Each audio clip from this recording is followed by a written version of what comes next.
السلام علیکم رحمۃ اللہ وبرکاتہ نحمد و نصلی علی رسولہ الکریم اما بعد فاعوذ باللہ من الشیطان الرجیم بسم اللہ الرحمن الرحیم۔ آج ہم بات کریں گے 3 بڑے خسوف۔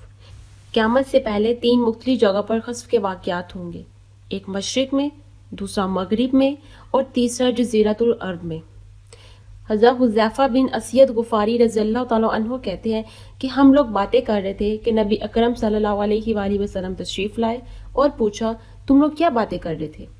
صحابہ کرام نے عرض کیا ہم لوگ قیامت کا ذکر کر رہے تھے۔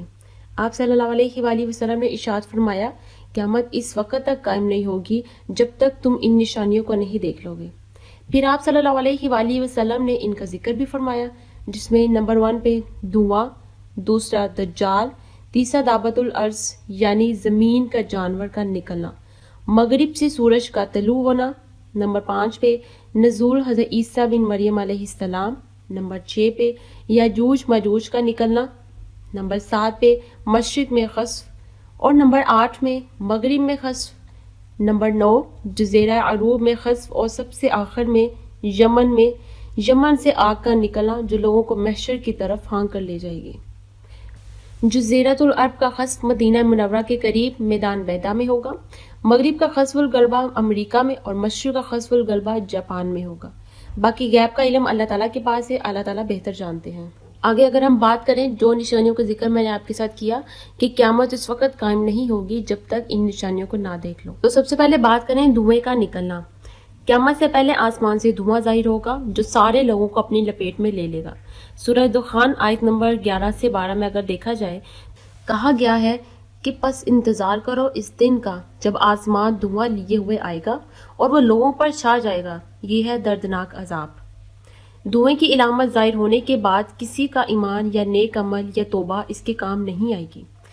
مسلم میں روایت ہے کہ حضرت ابو ہریرہ رضی اللہ تعالیٰ عنہ کہتے ہیں کہ رسول اللہ صلی اللہ علیہ وآلہ وسلم نے فرمایا 6 نشانیاں ظاہر ہونے سے پہلے نیک عمال کرنے میں جلدی کرو۔ نمبر 1 سورج کا مغرب سے طلوع ہونا، نمبر 2 دھوئیں کا نکلنا، نمبر 3 دجال کا ظاہر ہونا، نمبر 4 جانور کا نکلنا، نمبر 5 انفرادی عذاب اور آخر میں نمبر 6 اجتماعی عذاب۔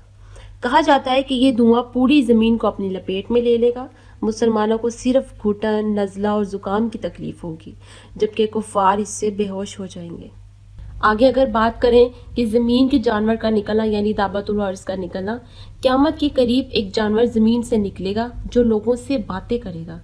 سورہ نمل کی آیت نمبر 82 میں ہم سے کہا جاتا ہے کہ اور جب ہماری بات پوری ہونے کا وقت ان پر آ پہنچے گا تو ہم ان کے لیے زمین سے ایک جانور نکالیں گے جو ان سے کلام کرے گا اور کہے گا لوگ ہماری آیات پر یقین نہیں کرتے تھے۔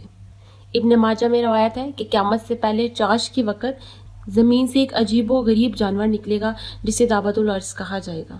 حضرت عبداللہ بن عمر رضی اللہ تعالیٰ عنہ کہتے ہیں کہ رسول اللہ صلی اللہ علیہ وآلہ وسلم نے فرمایا قیامت کی پہلی نشانی سورج کا مغرب سے طلوع ہونا اور دوسری چاش کے وقت جانور کا نکلنا ہے۔ حضرت عبداللہ بن عمر رضی اللہ تعالیٰ عنہ کہتے ہیں کہ ان دونوں باتوں میں سے جو بھی پہلے ہو جائے لیکن یہ دونوں ایک دوسرے کے قریب ہوں گی۔ میرا خیال ہے کہ پہلے مغرب سے سورج کا طلوع ہونا اور جب زمین سے جانور کا نکلنا ظاہر ہو جائے گا اس کے بعد کسی کی بھی توبہ قبول نہیں ہوگی۔ آگے بات کی جائے مغرب سے سورج کا طلوع ہونا۔ قیامت سے پہلے سورج مغرب سے طلوع ہوگا۔ مسلم میں روایت ہے کہ حضرت ابو ہریرہ رضی اللہ تعالیٰ عنہ کہتے ہیں کہ قیامت قائم نہیں ہوگی جب تک سورج مغرب سے طلوع نہ ہو۔ جب سورج مغرب سے طلوع ہوگا تو سارے لوگ ایمان لے آئیں گے، لیکن اس روز ایمان لانا کسی کے لیے بھی نفع بخش نہیں ہوگا۔ جو پہلے ایمان نہیں لایا تھا یا جس نے ایمان کے ساتھ اچھا عمل نہیں کیا۔ سورج روزانہ اللہ تعالیٰ سے اجازت طلب کر کے مغرب میں غروب ہوتا ہے۔ ایک روز اللہ تعالیٰ سورج کو مغرب میں غروب ہونے کی اجازت نہیں دیں گے بلکہ مغرب سے مشرق کی طرف واپس پلٹ جانے کا اس کو حکم دیا جائے گا۔ مسلم میں روایت ہے کہ حضرت ابو ذر رضی اللہ تعالیٰ عنہ کہتے ہیں کہ میں مسجد میں داخل ہوا تو آپ صلی اللہ علیہ وآلہ وسلم تشریف فرما رہے تھے۔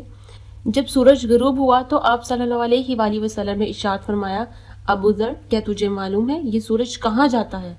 میں نے عرض کیا اللہ اور اس کا رسول ہی بہتر جانتا ہے۔ آپ صلی اللہ علیہ وآلہ وسلم نے ارشاد فرمایا وہ مغرب کی سمت پہنچ کر سجدے کی اجازت مانگتا ہے، اور اسے اجازت دی جاتی ہے تب غروب ہوتا ہے۔ ایک بار اسے کہا جائے کہ جدھر سے آئے ہو ادھر لوٹ جاؤ، چنانچہ وہ مغرب سے طلوع ہوگا اور مشرق کی طرف غروب ہوگا۔ مغرب سے سورج طلوع ہونے کے بعد توبہ قبول نہیں ہوگی۔ مسلم میں روایت ہے، حضرت ابو موسیٰ رضی اللہ تعالیٰ عنہ کہتے ہیں کہ نبی اکرم صلی اللہ علیہ وآلہ وسلم نے فرمایا، اللہ تعالیٰ رات کے وقت اپنا ہاتھ پھیلاتے ہیں شاید دن میں گناہ کرنے والا توبہ کر لے، اور دن کے وقت ہاتھ پھیلاتے ہیں تاکہ رات میں گناہ کرنے والا توبہ کر لے۔ اللہ تعالیٰ ایسا کرتے رہتے ہیں حتیٰ کہ سورج مغرب سے طلوع ہو جائے، اس کے بعد توبہ کا دروازہ بند ہو جائے گا۔ ابو داؤد سے روایت ہے کہ حضرت معاویہ رضی اللہ تعالیٰ عنہ کہتے ہیں کہ میں نے رسول اللہ صلی اللہ علیہ وآلہ وسلم کو فرماتے ہوئے سنا ہے، ہجرت ختم نہیں ہوگی جب تک توبہ ختم نہیں ہوگی، اور توبہ ختم نہیں ہوگی جب تک سورج مغرب سے طلوع نہیں ہوگا۔ اللہ تعالیٰ ہم سب کو توبہ کی توفیق عطا فرمائے اور ہمیں نیک عمل کرنے کی توفیق عطا فرمائے، قرآن پاک کو زیادہ سے زیادہ پڑھنے کی توفیق عطا فرمائے۔ السلام علیکم رحمۃ اللہ وبرکاتہ۔